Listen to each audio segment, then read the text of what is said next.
speaking to some of the main themes that we're all interested in. We're going to start with Les, then to Daniel, then Pedro, then Alana. Our hope is to have the 4 presentations, and as you listen to them, I'd like you to write down some questions on a bit of paper, because we would like to then move into a question and answer session. It doesn't have to be a question. If you like, you can make a statement. But I want to see if we can try and get a bit of interaction between our 4 speakers and yourselves. So as you're listening to them, think about any questions you want to ask. And I understand we will have a roving mic, so someone will come to you so that you can ask your question. Okay, that's enough from me, and it's over to Les.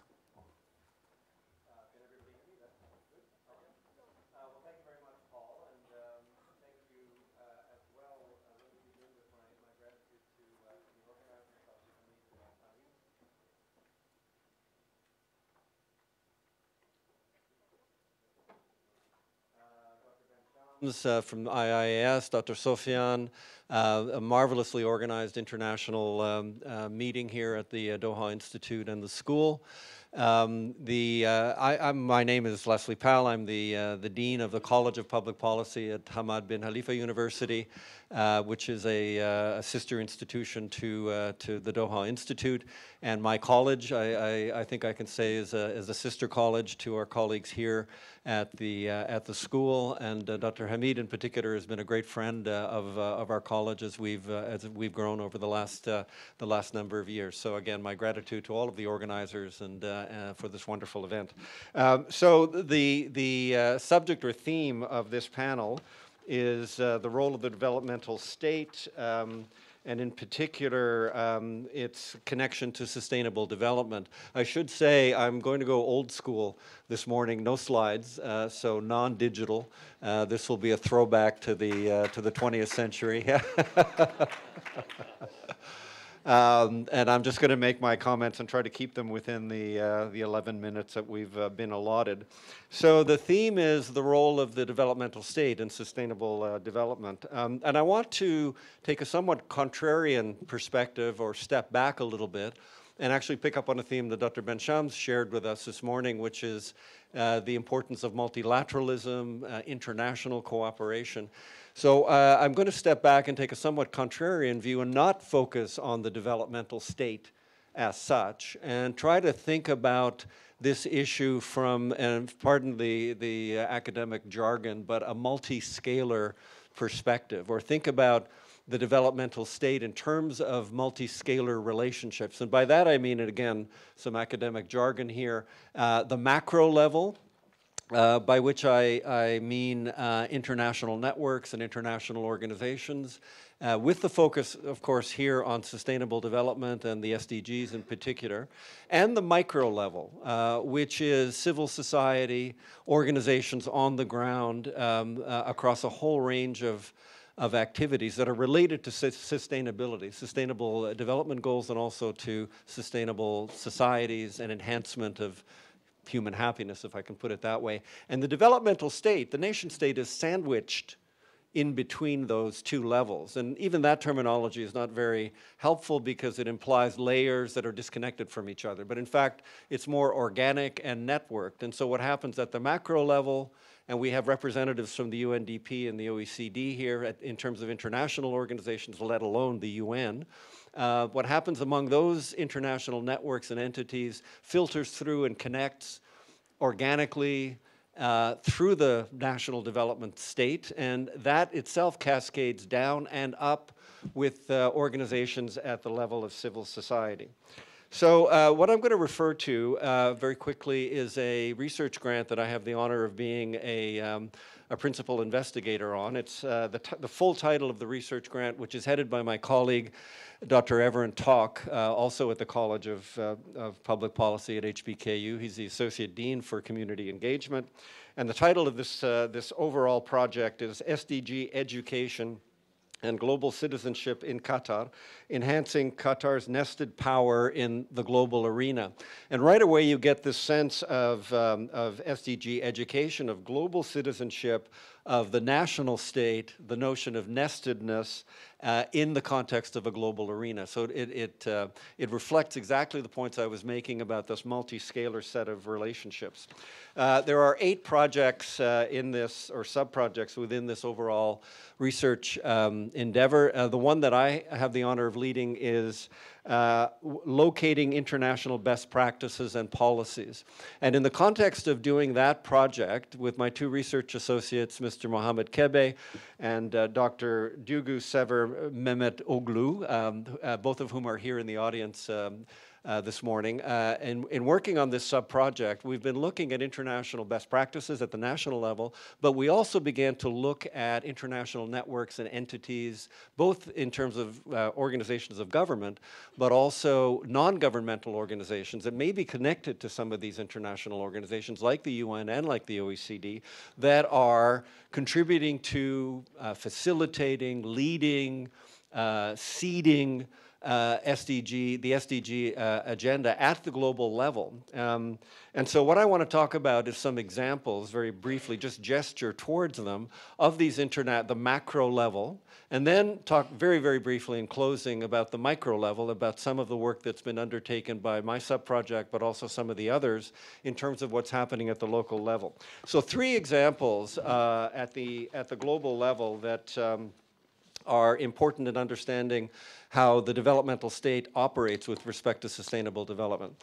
The first is the Sustainable Development Solutions Network, the SDSN, which itself is connected obviously to the UN. Jeffrey Sachs has been a key policy entrepreneur at the global level operating with this. This single organization, this single entity at the international level consists of over 1,500 universities, think tanks, institutes, NGOs, community-based research activities that are producing learning materials. Again, our focus in our project is on SDG education for global citizenship. So part of the work that we're doing in my sub-project is trying to harvest the best practices that are coming from this project, from these various endeavors rather, harvesting these so that we can develop a database of SDG educational materials that will be used by ministries of education, by teachers right around the world. But it's quite remarkable when you look at what the SDSN has been able to produce in terms of global learning materials and compendiums of things like the Global Academy, but then just as importantly, youth networks and advocacy organizations. So the SDSN is not just about producing compendia of learning materials, it's also there to galvanize, to stimulate policy thinking among advocates right around the world, you know, over 1,500 organizations. And what do who are these advocates advocating to?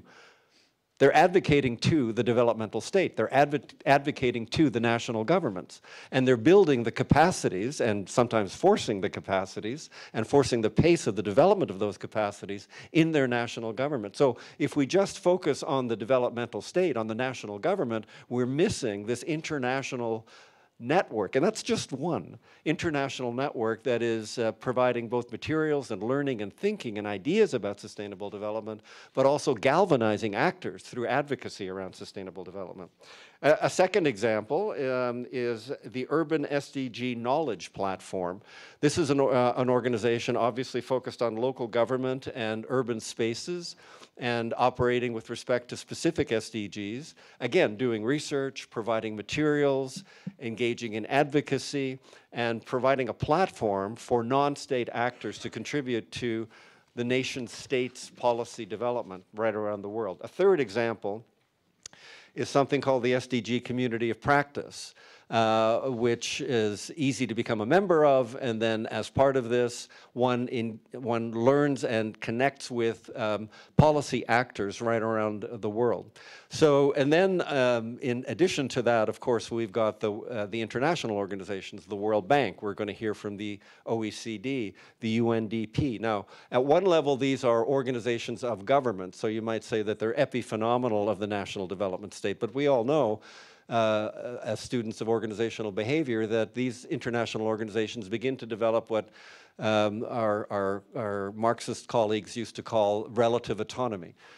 So they are reflections of nation states and national agendas, but they do begin as well to develop their own capacities and contributions to the national development state and the efforts that they put into the SDGs. So, simple point that I'm making there in summary is that these international networks, and I've only illustrated a few. My research associate, Mr. Kebe, is working diligently day after day, hour after hour, going through the UIA database, the Union of International Organizations or Associations, and I think he came up with an initial database of over 10,000 organizations that fit certain search terms about SDGs, education, advocacy, and he's moving his way through these and building a database of the ones that are most active and most relevant to our research project. So that just gives you a flavor of the macro level.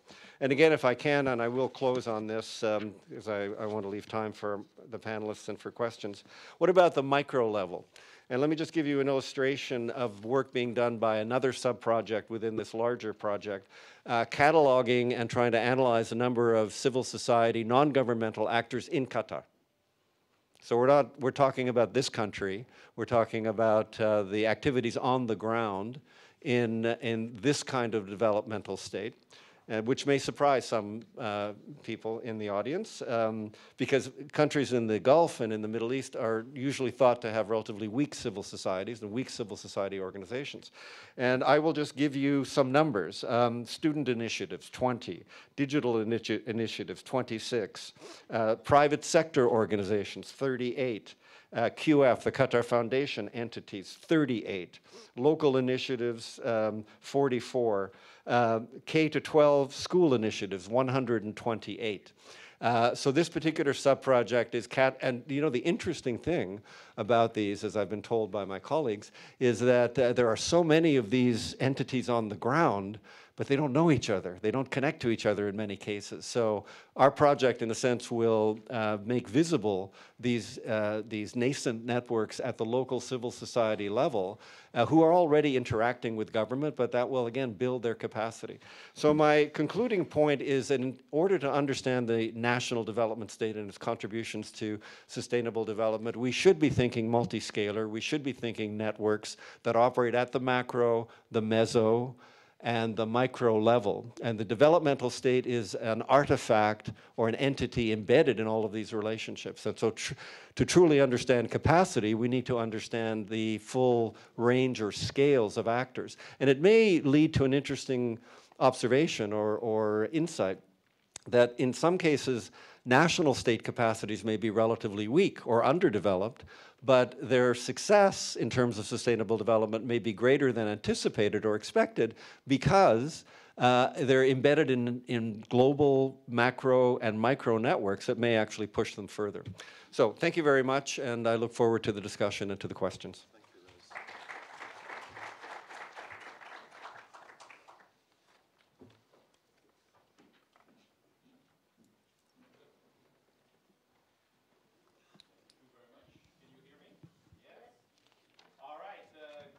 Doha. I'm Daniel Belin, and I'm really happy to be here with you today. Thank you for the invitation. Thanks for the organizers. It's really a well-run, well-organized conference, and I like it that way. So today I will talk about, well, how do we make sustainable development policies sustainable? First of all, of course, we need to refresh our mind about what sustainability is, especially sustainable development. Classic definition here, sustainable development is development that meets the needs of the present without compromising the ability of future generations to meet their own needs. So to actually quote the title of a great book by Alan Jacobs, really sustainable development is about governing for the long term. And governing for the long term is challenging. There are different types of sustainability. The two main types of sustainability we can talk about here, to quote Jeffrey Pfeffer, is, of course, environmental sustainability versus human sustainability. Human sustainability is more about the sustainability of the workforce, but that will include more broadly of families and the social system. And of course, environmental sustainability is, I think, quite straightforward in terms of protecting the environment. In reality, when we look at sustainability, there is a potential tension between these two types of sustainability. Clearly, you can help workers and families through economic development and social programs, but if you finance this economic development and this social program through high carbon emissions and an economy that I would say is detrimental to environmental sustainability, then you have a problem. The other way around, you can imagine an economy that's highly sustainable, but that doesn't generate enough money, tax resources to finance social programs and to protect workers and families. So I think it's not that you cannot do one with that these two things are in contradiction with one another and that you cannot try to achieve both environmental sustainability and human sustainability at the same time. Is that there is a potential tension here and we have to be aware of it, and that's something that is embedded in the SDGs, right? Because you have both human sustainability and environmental sustainability that are combined in the SDGs. But being aware of the potential tension between these two sides of sustainability is very important at the conceptual level, but also at a more practical level. Now, sustainability as a concept is very attractive. It has a very positive level of valence. It has a positive meaning. It's hard for politicians to be against sustainability because the term itself is very positive in its meaning. And sustainability really has been used politically as a coalition magnet, as a way to bring different people from different countries together over shared objectives. But often sustainability and what it entails is quite ambiguous. And that actually helps bring different people together. But when the time comes to actually implement concrete policies about sustainability, then these coalitions can experience tensions, political tensions. And these are important. Certainly, sustainability as a keyword is quite effective politically in and of itself, at least when it's about building coalitions. And also we've seen, and we see that with, you know, the fact that so many countries actually agreed to support the 2015 United Nations resolution on sustainable development. Again, it's hard to be against sustainability in abstract terms. When it becomes more problematic is when you have to implement concrete policies, and then you have to, within a coalition, navigate different interests and try to sustain this coalition over time, which is easier said than done. Also, at least in some of the countries I've studied, and I thank Paul for his also suggestions about this, if politicians turn against sustainability, against environmental sustainability, even implicitly, they can be punished by the electorate. And we saw that in Australia recently, and to a certain extent in Canada towards the end of the Harper years. So sustainability has become a major a political challenge. Now I turn to the idea of making sustainability policies sustainable. Here I'm talking about institutional and political sustainability, that is the durability, the strength, the political strength of policies that aim to promote both human and environmental sustainability. There's a very large literature in political science about policy design and policy feedback, especially self-reinforcing policy feedback. And there is growing evidence about how policy design can, over time, help make policies more sustainable, that is durable, against political attacks, against changing economic and social trends. And certainly, what is important with the policy feedback literature is that it shows also that we have to understand the development of policies over a long period of time. Some policies, some programs can last decades. And some others, they cannot survive more than a few years or a decade. Why is that? There is growing literature about this. I cite the work of my friends Alan Jacobs and Kent Weaver, who have published about the distinction between self-reinforcing and self-undermining policy feedback. Because there are policies that also undo themselves over time. Look at the debate over pension reform in France and other European countries, where with demographic aging, policies that were celebrated in the 1960s or 70s that really helped protect workers and enhance human sustainability, these policies have become unsustainable from a fiscal standpoint, and now they try to adapt them, but there is a strong backlash against that politically. So then we can talk about self-undermining policies in a changing demographic and economic context. So some policies are designed in a way that actually is self-reinforcing, but self-undermining policies are also quite common. And we have to understand why some policies are self-undermining and while others tend to be self-reinforcing over time. And again, you have to study these policies over years and decades, right? Take a long-term perspective on policy design and the effects of policy design on policy sustainability. Beyond policy design, of course, the implementation of the actual policies, once they are designed, is absolutely crucial. That's especially the case in less developed countries, where the lack of fiscal, administrative, and state capacity is challenging. So you can design a really effective policy that in other countries will work quite well, but then because of lack of fiscal capacity or bureaucratic capacity, of course, even the most elegant policy in terms of design and a policy that has worked in many different countries, in some contexts, might just fail because, of course, of implementation problems. So that's where I think public administration scholars have paid specific attention to implementation challenges, which can undermine the sustainability of newly designed policies. How much time do I have left? You have 3 or 4 minutes. Wow, I'm really effective in some ways. I'm not sure if it's a sustainable talk, but it's quite effective. So how do we move forward, my friends? Well, first of all, we have to recognize the fact that human sustainability is as important as environmental sustainability. It's something crucial, but also that the two can be in tension with one another. And that's certainly the case in the context of the Sustainable Development Goals. And I think we should not try to hide this challenge. We should address it head on.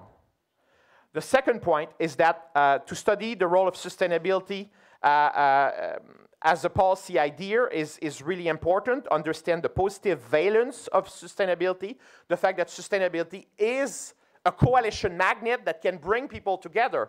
But when we start to talk about concrete policy designs and concrete policies, then this coalition can experience quite a bit of tensions, and we have to be aware of these tensions. Also, when we design policies, we have to think about the long-term consequences of these policies, not just about whether they bring about environmental and social sustainability, but also about whether these policies themselves would be sustainable politically, institutionally, economically, and fiscally. I start to get excited, sorry. It takes me a while to warm up, right? And so I think that people who study sustainability, environmental and human sustainability, and practitioners as well, should be really increasingly aware of the fact that some policies are designed in a way that can make them more sustainable, that is self-reinforcing, but also that some policy designs in some contexts can be self-undermining. Finally, I emphasize the importance of policy implementation in the developmental state and beyond, and that implementation is something that I think it's harder to theorize in a way than say policy feedback or policy design.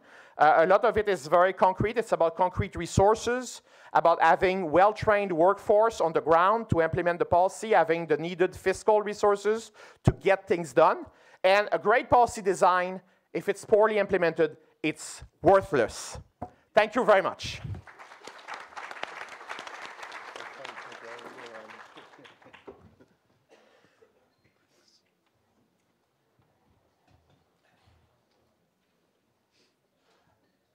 Shall I go? Yes, please. All right, very good. Keep the working out, switch it on. Is it working? All right, very good. Thank you, Paul. I will also not present slides, and obviously I want to start by thanking the invitation, particularly Hamid Ali. We were classmates at University of Texas at Austin many years ago, so Hamid, a great pleasure to be here with you and with all of you. So Paul told us a little earlier on about the idea that some countries make progress, some countries do not make progress, some do make progress more rapidly than others, others seem to be reversing a little bit.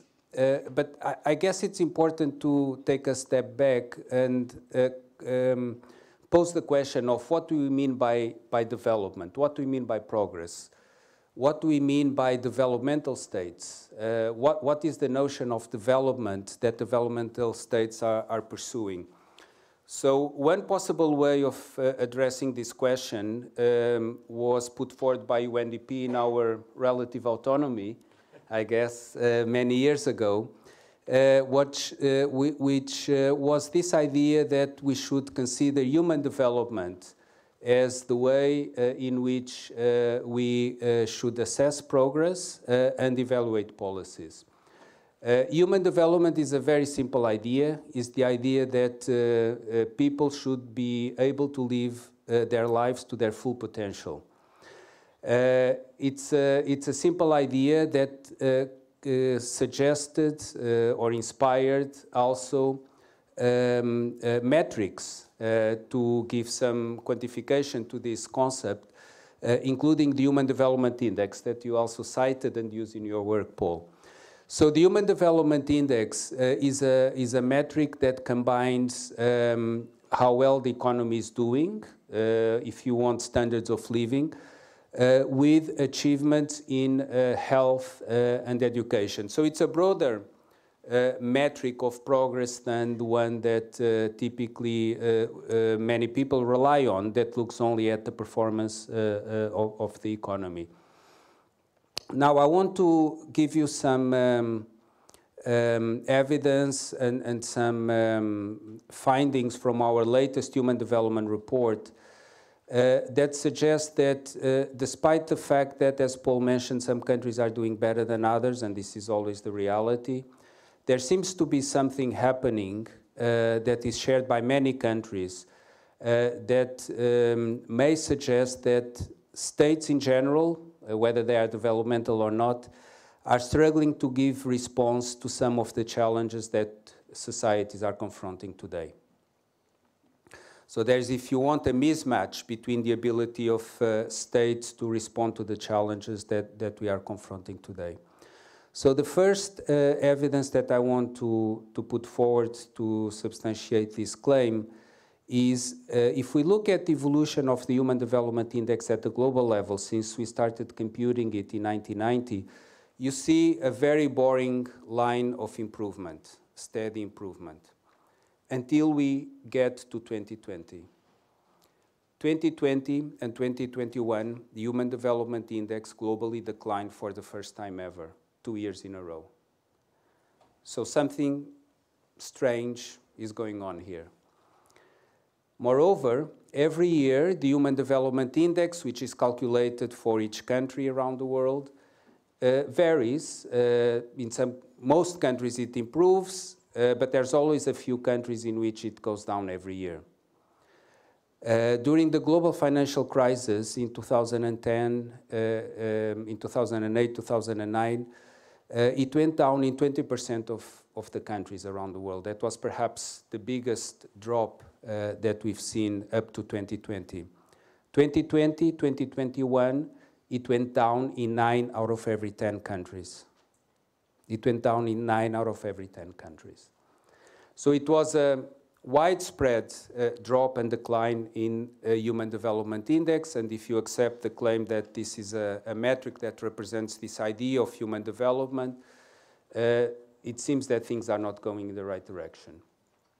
There's additional evidence of some deterioration in many of the metrics that we typically consider to assess development. Extreme poverty has been increasing also over the last 2 to 3 years. Forced displacement has been increasing. Even before the war in the Ukraine, we were witnessing the highest level of conflicts since the end of World War II. Food insecurity is on the rise. So there are many indicators that suggest that governments are perhaps not giving adequate response to the challenges that we are confronting. Moreover, we see evidence that people are feeling less hopeful about the future, and there is a pervasive sense of insecurity. We found that 6 out of every 7 people around the world, 6 out of every 7 people around the world feel insecure about some aspects of their lives. Half of the population around the world today does not believe that their standards of living are better than a generation of their parents. This goes against even some of the objective indicators that I alluded to that show this steady progress in standards of living. So what is going on? Our report suggests that what may be happening is that we are confronting what we call a new uncertainty complex. So there are many ways of describing what I'm going to tell you. There's also the expression polycrisis. I don't know if you came across it. That reflects essentially the same idea of what I'm going to lay out for you. So new patterns of uncertainty are emerging, we argue, but this does not mean that now we have more uncertainty than in the past. It just seems that the uncertainty, volatility, is acquiring forms against which governments are struggling to give response, states are struggling to give response, institutions more broadly may be struggling to give response. So what are the new characteristics that are emerging? We identify what we call 3 layers of uncertainty. The first layer is what we call a new planetary reality that is sometimes described as the Anthropocene. Sometimes we describe the environmental challenges that Daniel alluded to, the climate challenge as separate issues. But what seems to be happening is that there are processes of planetary change that are unprecedented in human history. Climate change is certainly an example, but so is biodiversity loss, so is the increase in the frequency of zoonotic diseases, diseases where the infectious agent jumps from animals to humans. COVID-19 may be the last example of this, but this century alone, every 3 years we've had a new or re-emerging zoonotic disease. Currently, in Uganda, there's an outbreak of Ebola.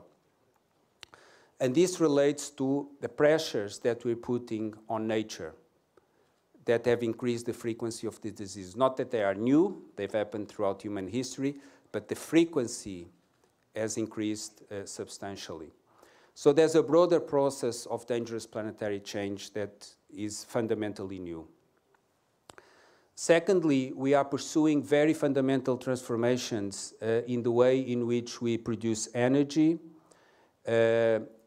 trying to move away progressively from fossil fuels, as well as confronting a digital world that is changing our societies in many ways. So this is a second layer of uncertainty that obviously has a lot of opportunity, brings a lot of opportunity with it, but also some threats and some displacement, economic and other types of displacement. And the third layer on which I would like to spend a couple of minutes is a context of polarization, political polarization within many societies around the world and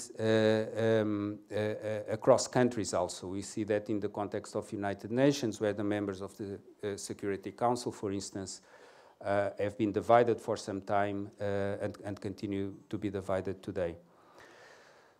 So one of the things we find in our report is that there is a correlation between people feeling insecure. Remember earlier I alluded to this idea that many people around the world feel insecure.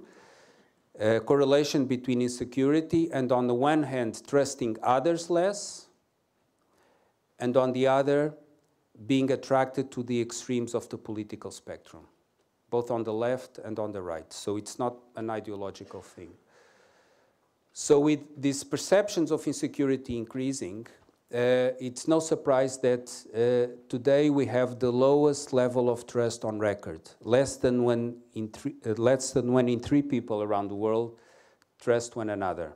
So I'm talking about interpersonal trust, not trust in institutions, which is a different topic that we can discuss. But trust is very low. And political polarization, as I alluded to, as people feel insecure, they are more attracted to the political stream. So this is putting stress on many democratic practices and norms around the world, as well as leading to some geopolitical upheaval. So I have to finish, I think, right? Another minute. So what I said may seem very, very gloomy and pessimistic, but actually the report is not meant to be interpreted in this way. And rather is making the point that the context of uncertainty can also be one that opens new horizons for what's possible, for what policies are possible, for what kind of institutions are possible. And I think the experience of COVID-19 gave us many examples of how this is so. For instance, we had new vaccines. I don't know if you remember, but I remember very vividly that when the pandemic was declared, people were reporting in the media that typically a new vaccine takes 15 years to come online. So that was the expectation once the disease emerged. In less than a year, we had several new vaccines that were made available very inequitably around the world, but still they were developed. We saw governments respond with very aggressive measures, fiscal transfers, that were virtually unprecedented, or certainly did not happen in many years. Central banks took measures that essentially said to any firm that was viable that they would not need to close their doors. And social norms changed. The way in which we used masks went into social distance. So there's a context of uncertainty can also enable people to do, and policies, to break new ground. But, and this is my last point, it's hard to do so if people feel insecure and threatened about the context of uncertainty. So I would suggest that one of the key roles and functions of developmental states in the current context, and perhaps going forward, would be to find ways that enable people to feel more secure, recognizing that it may not be possible to control the uncertainty and the volatility that we confront. And one way of doing it, and I'll finish on this point, is by enhancing human development. The idea that it's important to improve people's well-being, their standard of living, health and education, but also another important element of the human development approach is the notion of human agency, the ability of people to feel in control of their lives. So advancing human development is an important function for developmental states going forward. Thank you, Paul.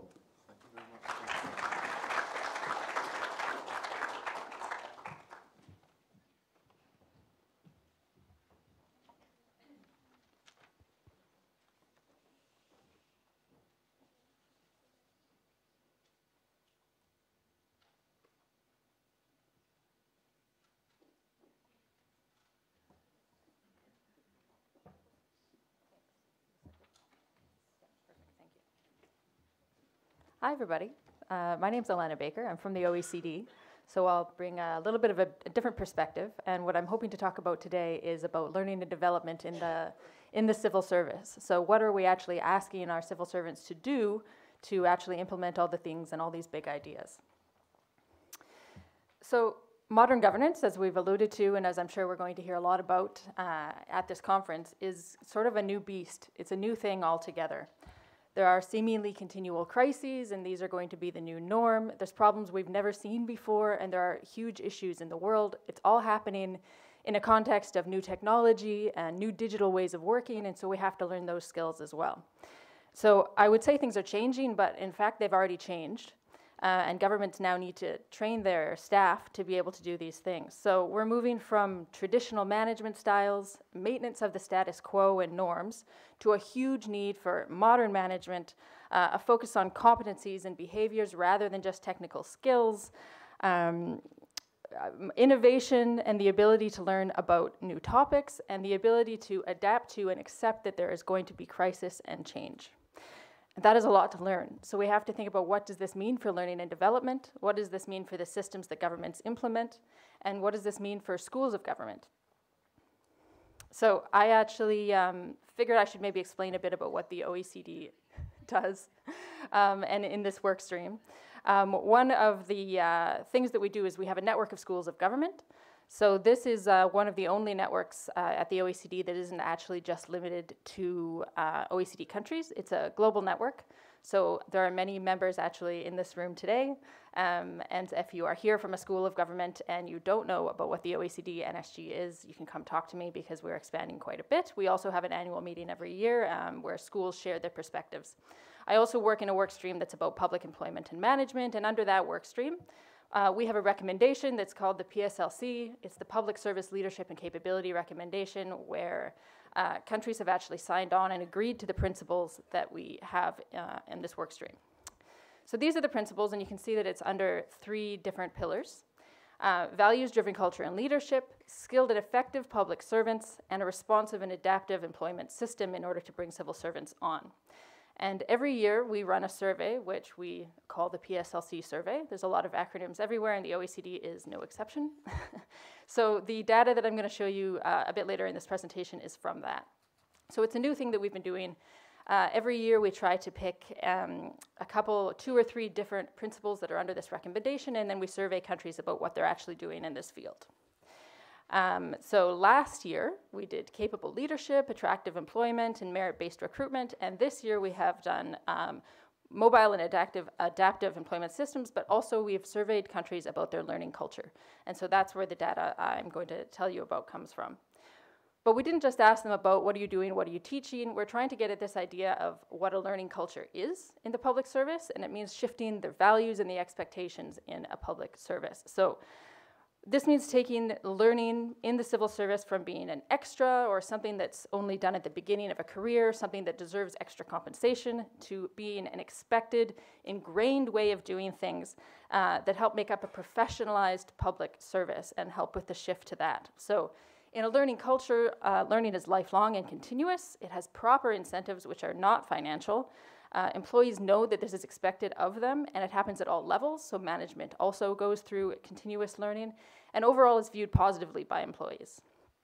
So when we ask countries about this, the data I'll show you is OECD countries, obviously, but we obviously in the NSG speak to other countries as well. So I've put a lot of data on the slides, so they look a little cluttered, but I've tried to highlight the things that are important for the sake of this presentation. I put a lot on the slides because I know sometimes people after want the slides, and then they want to go through and find their country, yes. So I can send them to you, and you can look at them. This is also going to be published coming up in a couple of months in the PEMS flagship publication for the next year. So here's the first one. This is probably the least crowded slide, actually, because it's the most basic systems. So to start off, do countries have a defined learning and development system? And thankfully, yes. Only 5% said they have no system at all. And just over half have a strategy that is centralized in some way. Those are the green boxes that are around the pie chart. The bar chart shows who carries out the training, and these weren't mutually exclusive answers, which is why they all add up to over 100%. It's split between ministries, central government, schools of government, and some countries have more than one option. But when we're talking about learning cultures, and I wanted to put this slide first because I think it's really relevant for this conversation, what are we actually asking them to learn? There's some expected good news. So we ask countries what they're actually prioritizing for the skills that they want people to learn. And so we see that we have non-managers and we have senior managers. So there's some positive and expected news. Leadership skills and change management are really high for senior managers, and innovation and digital skills are ranked really high for everybody.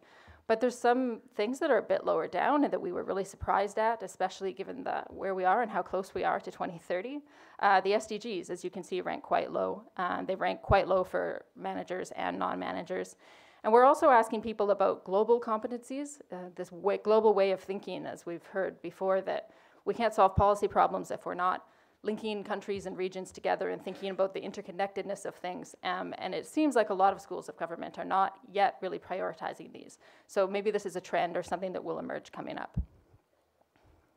This one's really crowded, but just focus on the yellow box. But you can look after and you can find your country maybe and see what you're doing.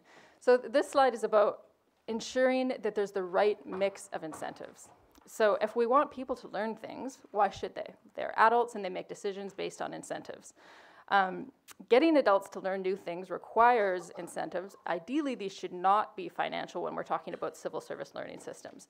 This should be part of a learning culture where these things are expected, where they're part of the job, and it's not an extra thing. So they should be incorporated into HR processes that already exist. Performance evaluations, promotion decisions, and feedback cycles.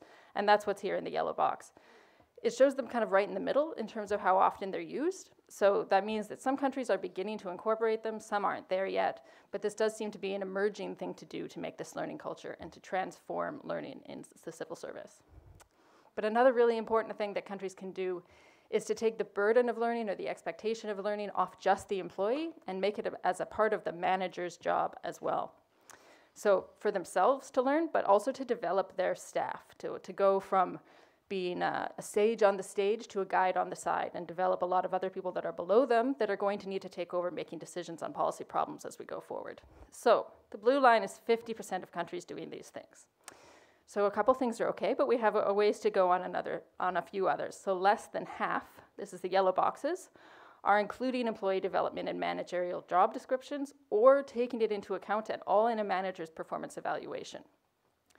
But perhaps worse, especially for this crowd that I'm sure really loves data and evidence, is the red box at the bottom. Hardly any countries are using data or KPIs to actually measure how well or if managers are doing this and developing their staff.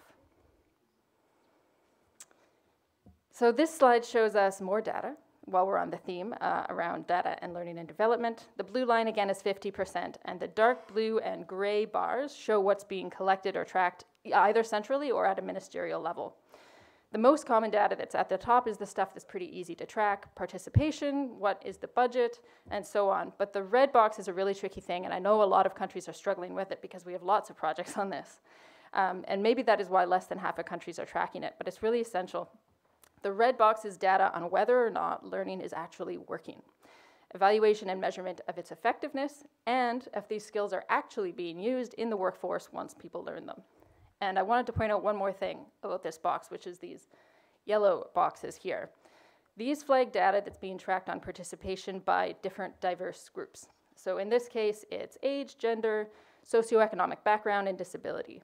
These aren't being tracked very much, and it is sometimes tricky, depending on the country's culture, around data collection and around diversity, to ask employees these things and to track them.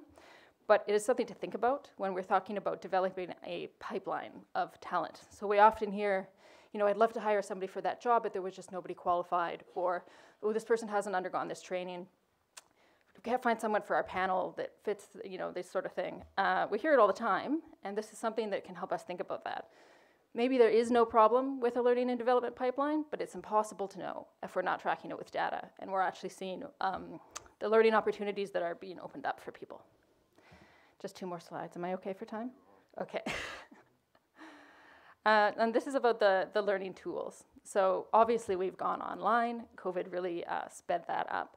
But we're not yet fully embracing all of the available technology that is there. So At the top, there's a set of these two clusters of arrows. At the top, these are online courses, online platforms, self-directed modules that they can take at home or on their computer. But at the bottom, there's the more advanced technology that has a lot of untapped potential, but most countries are not yet doing. Gamified learning, using AI, using apps. Some countries are doing it, and there's some actually very cool examples that are coming out. But for the most part, these things are not being taken up yet. And this is the last slide on the data. That is kind of a different topic, but I think it's really important. It's about informal learning. So we all think about learning, and we probably think about going to an auditorium, listening to someone talk, maybe there's an exam, we go to a classroom, but what we know about learning is that maybe only about 15% of learning actually takes place this way in a formal environment, especially for adults. The rest is all informal. So we learn by doing, we learn by watching other people do things, we learn by trying new things, maybe being given the chance to do something in a leadership role. And there's a huge potential for harnessing the power of this and actually incorporating it into learning and development plans, especially when we're talking about developing leaders. The good news is that countries are actually sort of doing this, but they don't realize that they're doing it. So we asked them, the blue here is that they're doing it and they know they're doing it and they're doing it on purpose. And the gray is, oh yeah, I guess we are doing that, but I didn't really think about it that way. So the lowest ranking one here is 60%, which is that they have a tool in place to help people learn from their failures. And the highest one is almost 100% when we're talking about networks, communities of practice, and sharing knowledge. So what I would argue here is that it's actually not that hard to implement these things because you're doing them anyway, but doing them in a way that's actually incorporated into a system and having people think about what they're learning could have a huge impact, especially on developing behavioral competencies. So that's the end of the data, but more of it will be published coming up. When it does get published, it will go on these websites. If you are a member of the OECD, you'll have access. If you're not and you need access, you can email me and I'll send you the password at that email.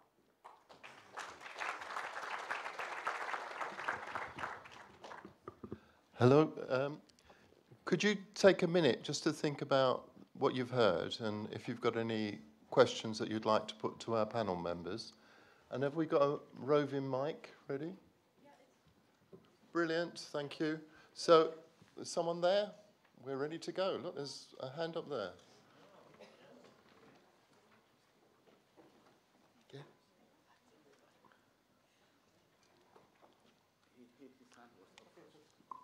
You want me to go first? Okay. Thank you, we have resolved our conflict. So I'm going first. I'm Professor Moti, Dean of School of Postgraduate Studies, University of Abuja in Nigeria. The role of the developmental state. I listened carefully and something that came up. In some developing countries, lots of them in Africa and other places, we have this relative autonomy of international development organizations. And then we have the role of the developmental states in taking, intervening between this and development. And so when you have this conflict of very powerful, relatively autonomous international organizations, how does the developmental state cope with them when they sometimes even try to impose what should be development in context of those countries? Thank you very much. Who would like to have a go at this? Do you want to have a go at this, Pedro? You as well, Liz? Go ahead, go ahead. We're doing the same now. That's a terrific question. There's a field of study that I have been involved in called policy transfer. It's kind of the analysis of how policies travel. And of course, one of the ways in which policies travel is through international organizations. And one of the unfortunate ways in which policies travel and get implemented is through some form of coercion. I mean, you know, international lending agencies, loans in developing countries, you know, have IMF is, you know, notorious for this, the old Washington consensus, the insistence on if you're going to get the loan or if you're going to get the support or the funds, you need to comply with certain kinds of standards. The area that I've looked at in previous research has been on the transfer of governance practices, some of which through the World Bank, some through the OECD, European Union. I don't I don't know if that's me.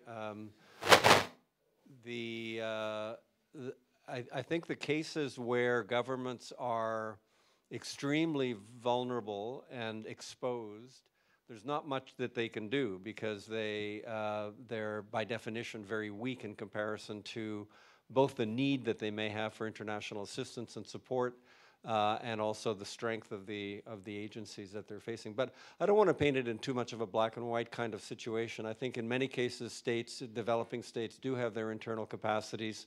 They can build alliances with other states, regional alliances in which they can maybe push back a little bit. That's one avenue. Another one is indigenous and autonomous policy development and policy design that is more consistent with local needs and may not need to be driven by international organizations. So we have lots of cases of that in Latin America, particularly transportation systems around busing, conditional income transfers, initiatives undertaken by countries like Brazil, Porto Alegre, social provision. So we do have instances where the global south, to really take it at that level, has been able to, and I don't want to put this in terms of pushing back, but it's been able to develop its own internal agendas. And then finally, and I'll close on this, there's, if you will, idea generation that takes place through all of these different kinds of networks, some governmental, some non-governmental. And so there's more on the shelf, there's more on offer than just what is being put forward by a small number of donor agencies. And if developing countries can tap into those networks of ideas, again, they can draw sustenance and inspiration from alternative models and build forward from that. And, I mean, this meeting is a perfect example of that kind of fertility of ideas and exchanges, and people can go back and think about ways in which they can tackle policy problems differently.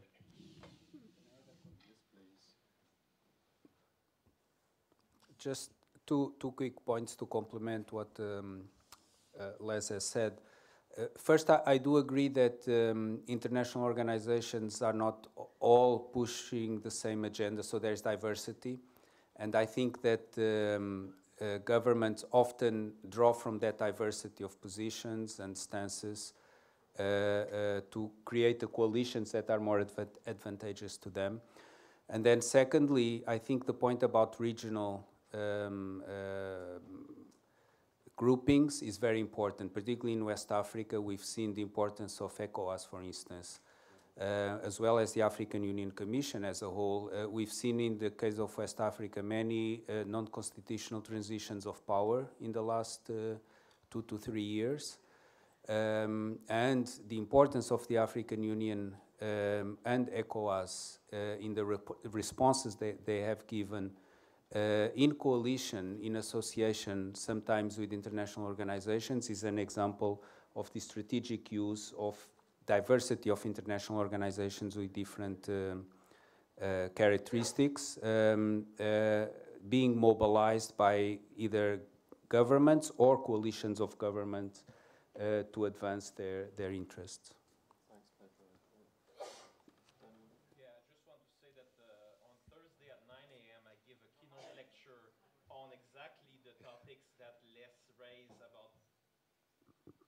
Oh, okay, good, thank you. So I want to say that I will talk about these topics on Friday at 9 a.m. I have a keynote lecture on the role of ideas in public policy, and I will talk about policy transfer, policy diffusion, and the role of international organizations. So that was a plug. But I also want to say that, there is a debate in the literature when we talk, for example, about sub-Saharan Africa, in terms of conditionality, the role of conditionality and the impact of international organizations in imposing conditions upon low-income countries versus the role of international organizations as actors that diffuse norms and practices and diffuse specific policy ideas. In reality, I think international organizations like the World Bank and IMF, they do both. But the balance between these two sides vary a lot from country to country, and they vary also over time. So I will talk about that on Thursday at 9 a.m. Thanks. We've got about at least 5 questions, and I think now 6. I think that gives us about 4 or 5 minutes for each one, and if we can now go to our next question. Thanks for the very useful and informative discussion. I mean, and thanks for the organizer, honestly, and also the panelists.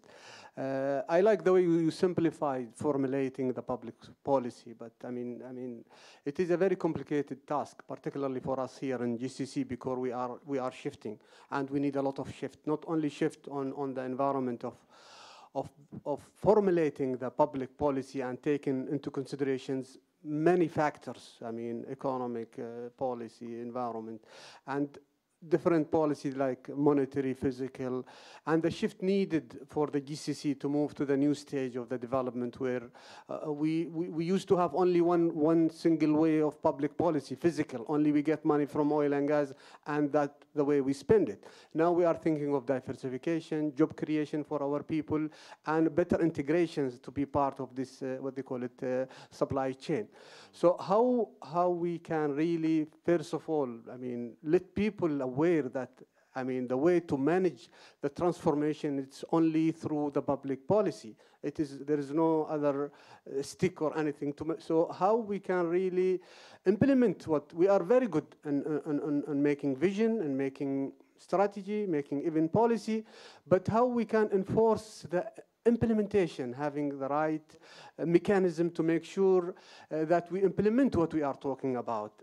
This is number one. Number two, the culture shift. You know, we are now shifting to the new, I mean, all the panelists talk about the changing, the new norm, how we can really manage that shift. And I like the word simultaneously. A lot of things need to be done at the same time, in the right speed. Otherwise, you are out of the game. So to me, I mean, the name of the game for us here is how to formulate and implement solid public policy. Alana, could you pick up a bit on the implementation, and then perhaps will you take a bit of the policy? Press? There we go. I can a bit. When we're talking about implementing policies, I can talk about it from the side of the civil service. And just the importance of, actually I think it picks up on both because it's implementing policies, but it also takes a culture shift in order to be able to have a public service that is prepared to do that. Some countries are quite a bit ahead in this and others are still figuring it out.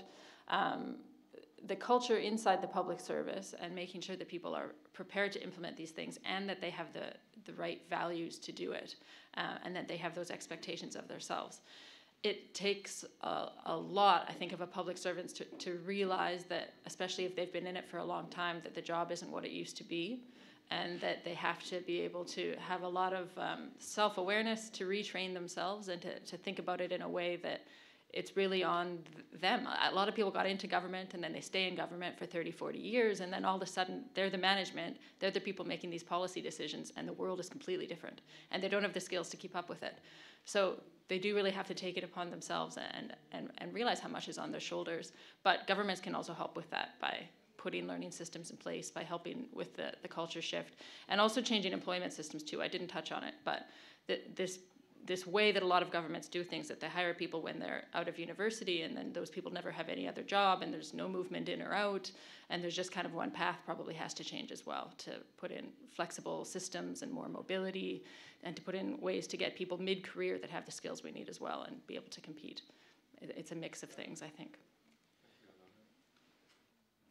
Yeah, implementation is crucial. I think here we have discussed a lot what happens at a higher level in terms of the managerial aspect of government. But I think it's important also to recognize the importance of street-level bureaucrats. We don't have probably any or many in this room, but they are essential, and they can actually make the difference between failure and success. And we see that to give a very concrete example, if you lift user fees in healthcare, but then physicians on the ground think that they don't trust that they will be paid by insurance companies or by the state or international organizations, and then they lift their own user fees because they think that this is part of how people should value their own work. User fees will remain in a different way, right? So this is just an example, and we've seen some of this in some countries in sub-Saharan Africa, and elsewhere. So I think that, here in this room, we are many of us work with high level, you know, at the high level. There are academics, but also people that really highly ranked in the civil service. But I think we have to always, when we design a policy, we have to think about not just how the civil service will handle it at a higher level, but about street-level bureaucrats. Especially when we talk about social policies, like education policies, we have to think about what teachers will do in the classroom and whether what we have in terms of policy design will be translated from top down, but we have to consult with the people who actually implement the policies. And I think we should not forget about this today and tomorrow and the day after at this conference. So in other words, there's a delivery chain and you have to pay attention to all parts of it. Exactly. Yeah. Les? Just a couple of quick points on that. First, I don't think we should get too distressed about the conditions. Particularly, you were referring specifically to the Gulf. I mean, we just pulled off the World Cup, I think, which was a brilliant example of tremendous implementation right down to the micro level. So, you know, I think there's a lot of capacity, and of course, it varies country by country and obviously across regions. But so we shouldn't get too gloomy about that. I think there's actually a lot of good news stories available, but even from this region, particularly from this region. But going back to some things that might be addressed in terms of solutions, I think picking up on Danielle's point, a kind of user-focused in policy design, a user perspective is really important. And there's been some examples of that. The Supreme Committee on Delivery and Legacy and Delivery and Legacy had a behavioral studies unit that was actually looking at nudges. So some of that was already happening here.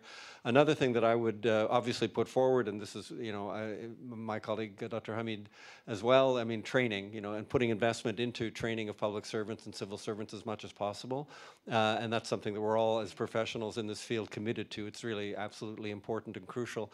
And then from an implementation point of view, program evaluation. That's something that I think is underdeveloped in the region, and it's something that if we know how well or how badly we're doing, then we can adjust and learn from it. And I think that part of the policy cycle is somewhat underdeveloped in the region generally. Your question, please.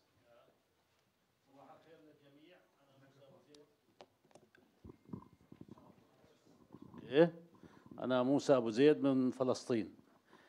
الحقيقة واضح ويبدو لي جليا أنه يجب أن نبني مواردنا البشرية وتكون أحد أهم الشروط لإشغالهم للوظائف المستقبلية أن يكونوا قادرين على العمل في ظل الأزمة، واللي أنا عندي قناعة أنه عالمنا رايح لأزمات كثيرة.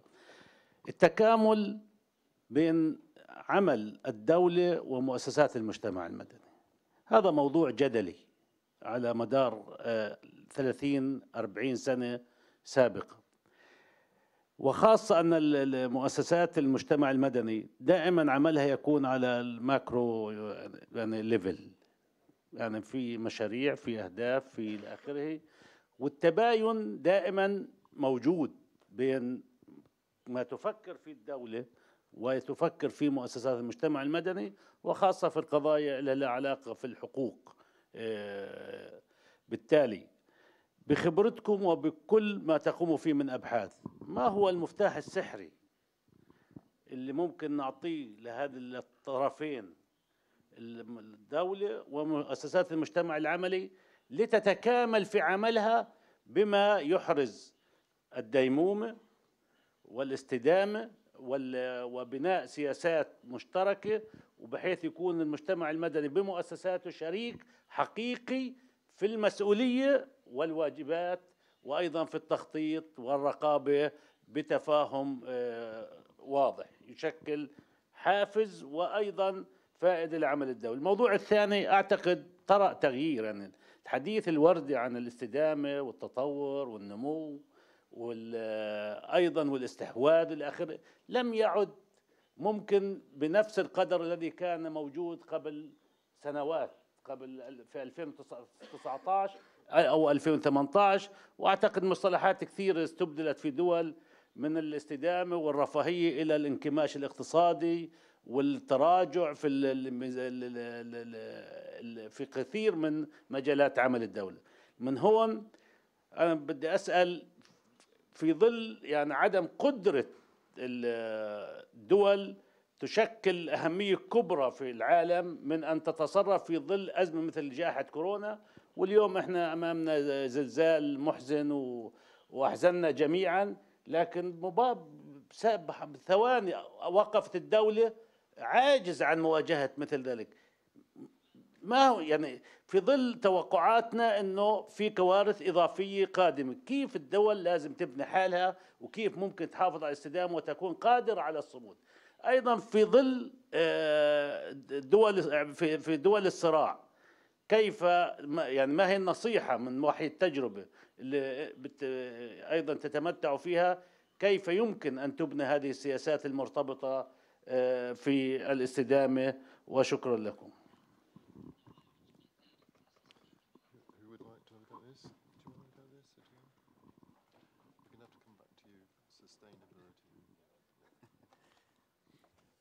That's a very good question. And I mean, it's a reiteration of the point I was trying to make, that governments and civil society and institutions more broadly clearly are not giving adequate response to the kind of challenges that we are confronting.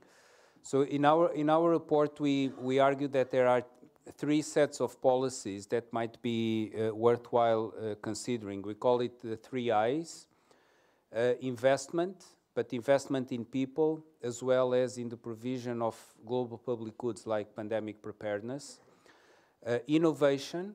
A lot of the discussions around innovation, particularly technological innovation, are to seek ways of making firms more productive by replacing humans, so depress the demand for labor. But technology can also be used to actually augment demand for labor. So harnessing innovation in a way that increases demand for labor, as well as being more open to institutional and social innovation.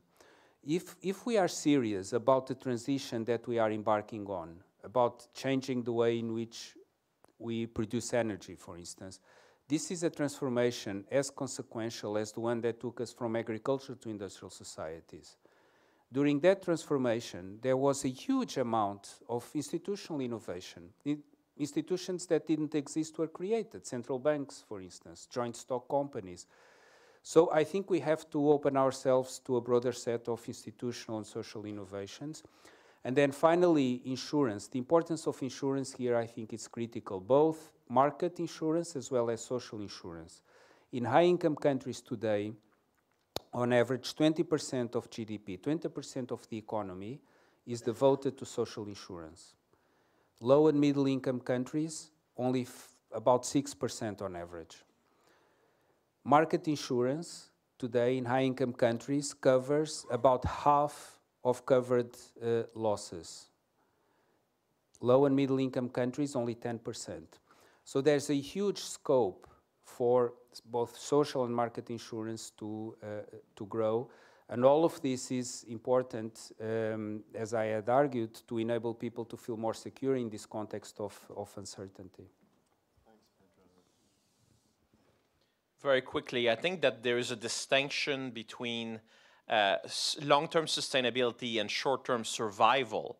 In some cases, you know, when you have a catastrophe or in the context of a civil war or you have a tremendous earthquake, or in that case, you cannot really focus on the long term. So you need to have certain conditions on the ground that your survival, short-term survival, is guaranteed so that then you can concentrate on the long term. So I think that there are contexts in which thinking about sustainability is just very hard because immediate survival is what's on the agenda. And I think that this is, you first have to, you know, make the survival of the state and in the society possible in the short run to then invest in the future and think about the long-term future. And I think that's something that some countries are struggling with, obviously. So when we talk about sustainability in Norway and sustainability in a war-torn, you know, country torn by civil war in sub-Saharan Africa, we're talking about two different worlds altogether. And that's a reality that we can't escape from. I'm conscious that we've got limited time, and I make it, we've got at least 5 questions. I'm going to just change it a bit now. There are 3 questions on this side, and there's 2 here. Yep, I've got it. And a 3rd. What I'm going to ask is if we could get the questions from you 3, yeah, and we'll take them all the questions together and we'll answer them and try and deal with that in about 2 or 3 minutes. Then we'll come to the right-hand side and pick up the 3 questions. And then afterwards, if we get anywhere, we'll come back to the middle. Okay. So where's the roving? Oh, okay. Thank you very much, Honorable Moderator. I would like to start by introducing myself. Dr. Najat Zarrouk. I am the Director of Development, Capacity Building, and the African Local Government Academy. It's a department within the United Cities and Local Government of Africa, based in Morocco, in Rabat, but also have the honor to be the president of the International Association of Schools and the Institute of Administration, a part of the institute and this community, and running a 3rd term as a member of the UN Committee of Experts on Public Administration since 2010. I would like to start also by this metaphor used by our first keynote speaker. This is sandwich. So between the multilateral level and the micro, where we fund the civil society, communities, and all the stakeholders, there is a key player all the time forgotten, is the local and regional governments everywhere, since all the member states are still centralizing competencies, powers, means, resources, including the human capital. So what we are doing in UCLG Africa as a best practice to be shared with all the honorable guests. So our motto, our vision is to build the unity of Africa from the grassroots, from the communities, the population, the territories. How we do it? We have, let's say, 3 or 4 pillars of action, advocating at all levels. We don't limit ourselves. We go to advocate at UN level, at UN Habitat, at OECD, at European Commission in Brussels, etc. One of our major partner is the European Commission. This is the first pillar of action. The second one is to capacitate. And this is where I like the presentation of this methodology, and I will be also inspired by this methodology. We provide the technical assistance. We make sure that our members are ready to go, for example, for a climate funding. There's a lot of opportunities to be ready to go and to benefit from these opportunities. It's not easy. It requires mindset change. This is the key, Honorable Excellency President, Minister Abu Zaid. The key is the change of mindset. And I'm sorry, we're very late. We are explaining concepts. We have only 7 years, and we will finish. The horizon is 2030. Let's say for Africa, we have the Agenda 2063, but it's similar. And we have so many challenges, financial, peace. We are witnessing, it's very strange to witness at our time, wars. We have climate change, we have the digital challenge, a lot of challenge that needs a new generation of leaders, that they believe in their cause, they believe in their role. They make sure to be in the honor to serve, not to serve themselves and not to slave others. So this is to be leaders in the public sector. And also to empower people, to give wings to the human capital, whether in the central devoluted services or local governments. It's the human capital. I'm very proud to say that I start my journey with education when I was only 5 years. My father has no money to send me to private schools. So this is another problem with our generation. So we need to give this trust in the public service, including in education, until the high school at least, because we have created a competition, not fair competition, between the private sector and the public sector, in particular in education, academia, and research. So I think this is the main challenge, Thank you, including for our region, and I will finish, Professor. The second one is to make sure to allocate the appropriate budget to training and capacity building. We are begging to educate people and to provide learning. This is the second one. And finally, to have a very diverse methodology. Each country has its diverse methodology. I bring some documents here with the UCLG Africa.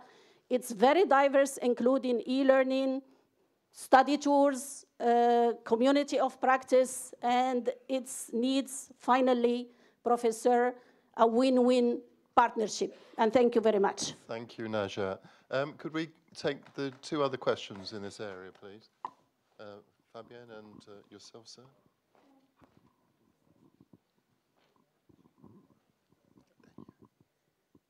Fabienne Marron, IS Scientific Director. I was interested in, of course, the network for best practice.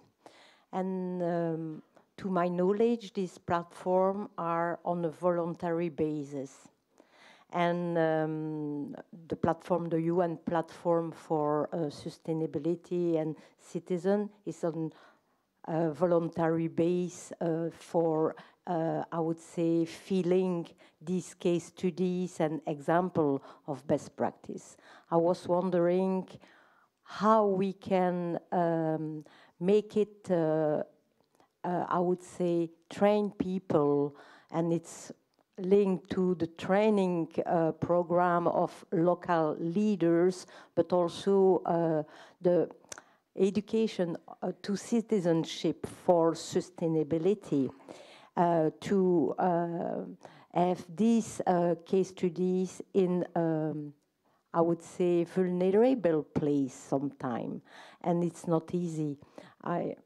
I'm interested, of course, in the Qatar example, you activate this platform, but I'm wondering how we can activate this type of platform when, I would say, civil society and people are suffering of in the vulnerable condition.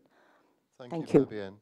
Could I do want to hear from all the questions. I don't know, we're not going to have time to get proper answers, but I would like all the questions to be put out there. So if we could have your question, please. Yeah, I'm Mohammed Abu Zainab from Doha Institute for Graduate Studies. My question is very short, but the answer might be too long, so you will answer it later.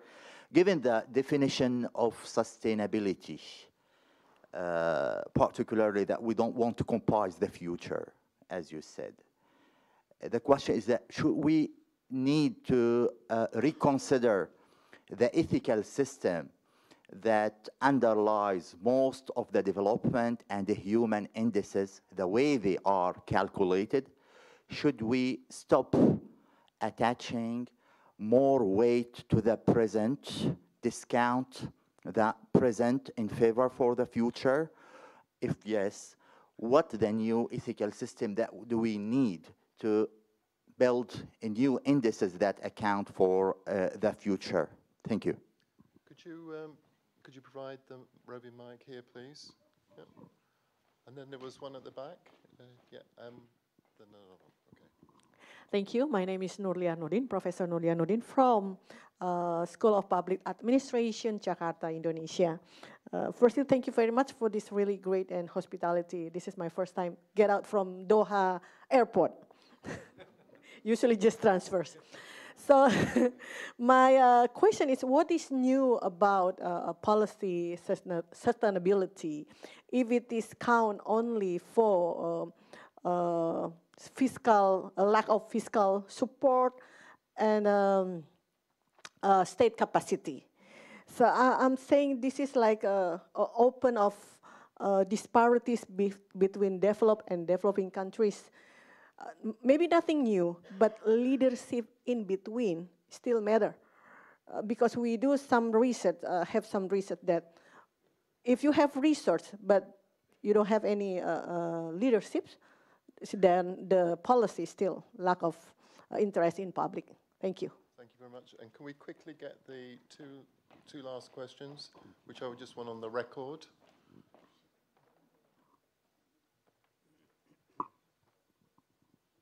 We may answer these questions in the course of the next. Yeah, thank you, moderator. My name is Sylvester Kugonza from the Uganda Management Institute. I'm Dean School of Civil Service, Public Administration and Governance. My question relates to durability of policies leading to sustainability, particularly pointing to them being fortified from immediate attack, as the speaker did say, and are self-reinforcing.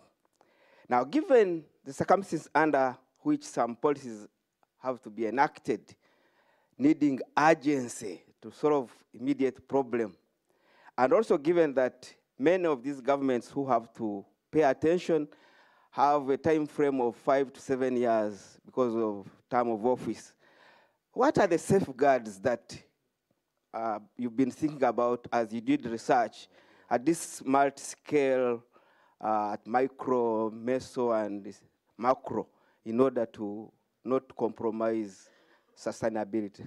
Thank you. Very much. And if we could have a final question. Good morning, everyone. My name is Rashad Bani Samari. I am from Benin, and I'm a graduate student in public policy at the American University in Cairo. So between 2019 and 2021, banks funded about $1.5 trillion into coal mining. And most of these banks are part of the Net Zero Alliance of the UN. So I kept on wondering if international banks have this kind of agreement, are part of a coalition, and yet do something that is contrary to what they've agreed to.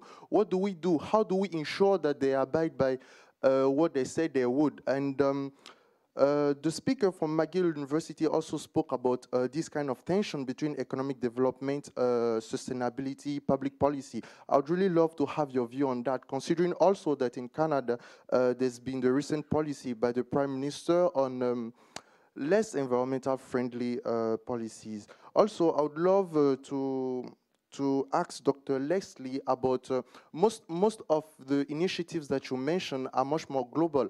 I would love to know if, as part of your research, you have African-driven, African-led initiatives on which you are collecting data. And yes, in some of the coalitions that you mentioned, I think I would love to recommend maybe that you consider the Business School for Climate Leadership.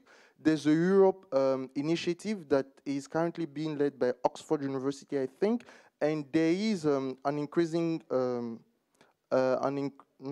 is a new initiative like the Business School for Climate Leadership in Africa also. There was recently something conducted by AUC on that regard. It's about SDG, climate change, development policy, and education. Thank you very much. Thank you very much. I am really sorry. We have no more time. We must stop now. There's another lecture to come now, a very important lecture. I would just like to thank very much our 4 speakers. It's clear we should have had 2 hours and not just 1.5. Thank you very much, everybody. Don't forget the questions. Try and answer them in the next few days.